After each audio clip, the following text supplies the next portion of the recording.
2024 లేదా 25లో డిగ్రీ లేదా బీటెక్ చదివారా? సాఫ్ట్వేర్ జాబ్ కోసం ఎదురు చూస్తున్నారా? అయితే కోడ్ జ్ఞాన్ 100 డేస్ కోర్సులో చేరండి, జాబ్ సాధించండి. నమస్కారం ఉమా గారు. నమస్తే అండి. శని వక్రించడం అంటే ఏంటి? దీని ప్రభావం నక్షత్రాల వారీగా ఎలా ఉంటుంది? అండ్ దాంతోపాటు ఈ సమయం పాటు చాలామంది కూడా ఎవరైతే నక్షత్రం వారీగా మనం మాట్లాడుకుంటాం వారు ఎలాంటి జాగ్రత్తలు పాటించాల్సిన అవసరం ఉందంటారు? తప్పకుండా అండి.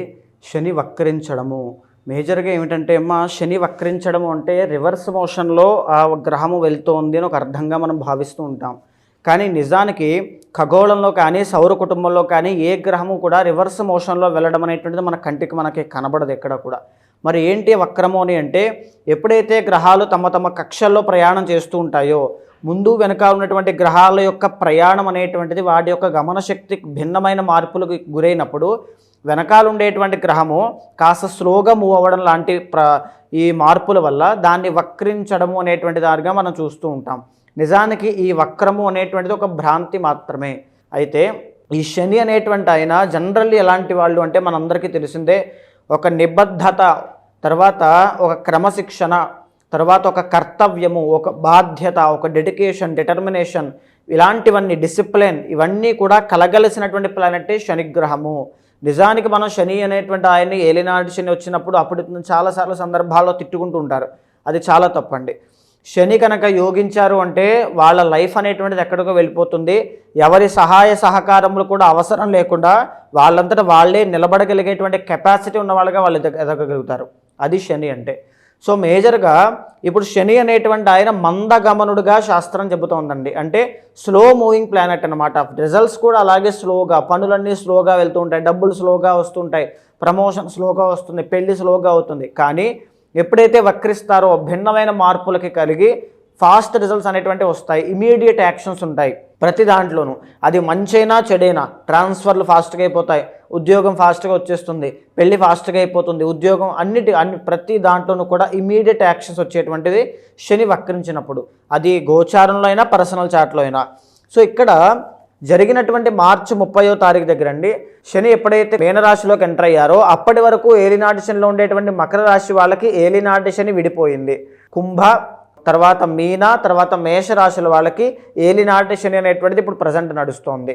తర్వాత మిథున రాశి వాళ్ళకి కంటక శని ప్రారంభమైంది, సింహరాశి వాళ్ళకి అష్టమ శని ప్రారంభమైంది, ధనస్సు రాశి వాళ్ళకి అర్ధాష్టమ శని ప్రారంభమైంది. ఇప్పుడు ఈ శని వక్రించడం మూలాన మీనంలోంచి కుంభంలోకి ఆయన యొక్క ప్రయాణము పూర్వాభాద్ర ఉత్తరాభాద్ర నక్షత్రాల గుండా ప్రయాణం అవుతుండడం మూలాన కుంభరాశిలో శని ఉంటే ఎలాంటి ఫలితాలు ఉంటాయో అలాంటి ఫలితాలు కూడా ఇస్తారు.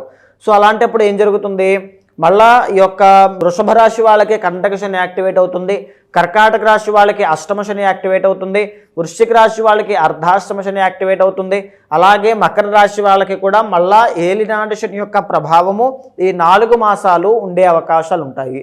ఎప్పటి వరకు? జూలై 18వ తారీఖు మొన్న జరిగినటువంటి దాని నుంచి మనం ఆల్రెడీ మాట్లాడుకుంటూ ఉన్నామండి ఈ విషయంలో.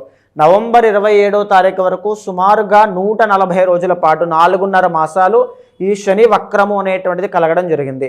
సో ఈ పీరియడ్ ఆఫ్ టైంలో చాలా భిన్నమైన మార్పులు ప్రతి నక్షత్రానికి, ప్రతి రాశికి అన్ని విధాలుగా కలుగుతోంది. కాబట్టి ఒక్కొక్కటి మనం ఎలా ఉంటుంది అనేటువంటిది చూద్దామమ్మా. స్వాతి నక్షత్రం వారికి ఎలా ఉంటుంది ఉమా గారు? మన శని వక్రించడం వల్ల ఎలాంటి ప్రభావం పడే అవకాశం ఉందంటారు? అండ్ దాంతోపాటు వీరు ఎలాంటి సందర్భాల్లో జాగ్రత్త పడాల్సిన అవసరం ఉంది? తప్పకుండా అమ్మ. స్వాతి నక్షత్రం అనేటువంటిది 1, 2, 3, 4 పాదములు తులారాశిలో సంచారం చేస్తూ ఉంటాయి. స్వాతి అనేటువంటిది రాహువుకి సంబంధించిన నక్షత్రం, తులారాశి శుక్రుడికి సంబంధించిన రాశి.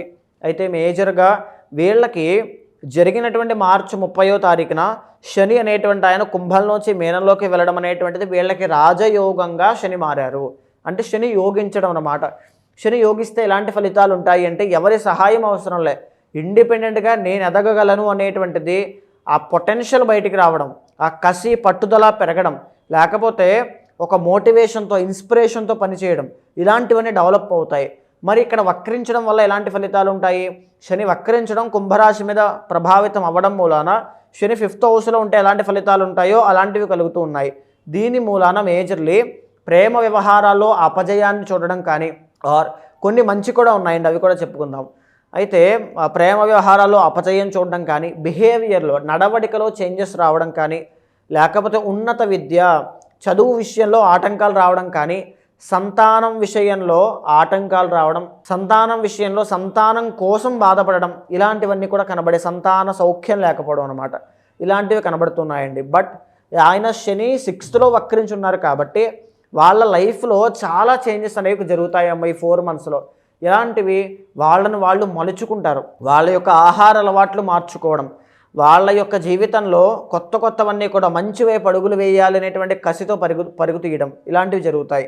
అయితే శనికి 3 ఆస్పెక్ట్స్ ఉంటాయండి, 3, 7, 10 అనేటువంటిది. 3rd ఆస్పెక్ట్ వృషభ రాశి అయితే, 7th ఆస్పెక్ట్ కన్యా రాశి, 10th ఆస్పెక్ట్ అనేటువంటి ధనస్సు రాశి.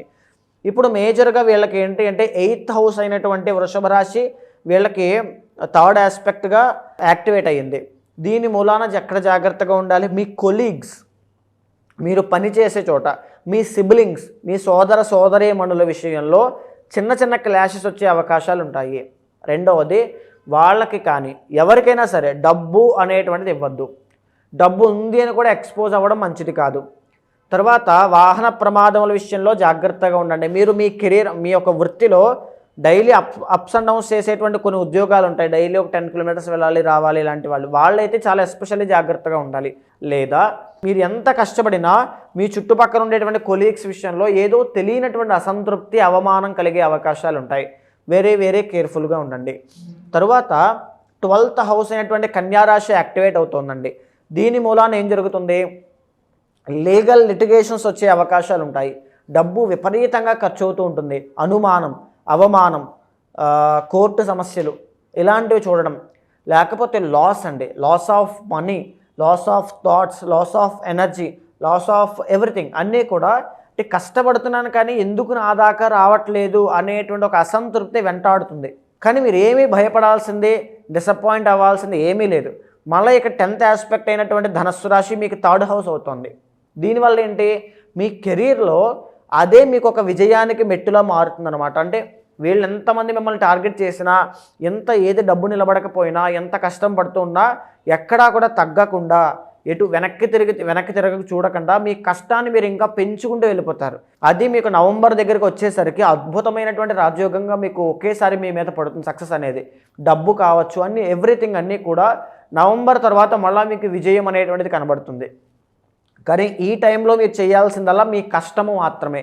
అయితే ఇక్కడ మీరు ఇంకా జాగ్రత్తగా ఉండాల్సింది ఏంటి అంటే, మీ చుట్టుపక్కన ఉండేటువంటి వాళ్ళు శత్రువులు ఎక్కువగా ఉండేటువంటి అవకాశం ఉంటుంది. ఎస్పెషల్లీ ఉమెన్ రిలేటెడ్ విషయాల్లో చాలా కేర్ఫుల్గా ఉండండి. తర్వాత ప్రేమ వ్యవహారాల్లో జాగ్రత్తగా ఉండండి. ఎలాంటి ముఖ్యమైనటువంటి నిర్ణయాలు కూడా పర్సనల్ చార్ట్ చూసుకోకుండా ఓన్లీ గోచారాన్ని ఆధారంగా చేసుకుని వెళ్ళొద్దు. ఎందుకంటే స్వాతి నక్షత్ర జాతకులు సడన్ గ్రోత్ ఉంటుందండి లైఫ్లో. అప్పటిదాకా ఒకలాగా వాళ్ళు వెళ్తున్నప్పటికీ కూడా వాళ్ళు పడేటువంటి కష్టానికి లేదా వాళ్ళ యొక్క టాలెంట్కి, స్కిల్కి సడన్ గ్రోత్ లైఫ్ ఇస్తుంది. ఇండిపెండెంట్గా జాబ్ చేస్తూ 20-30 వేలు సంపాదించేటువంటి జాతకాలు కాదండి వీళ్ళది. అంటే ఒక్కసారిగా సడన్ గ్రోత్ వస్తాయన్నమాట వీళ్ళు ప్రయత్నం చేస్తే.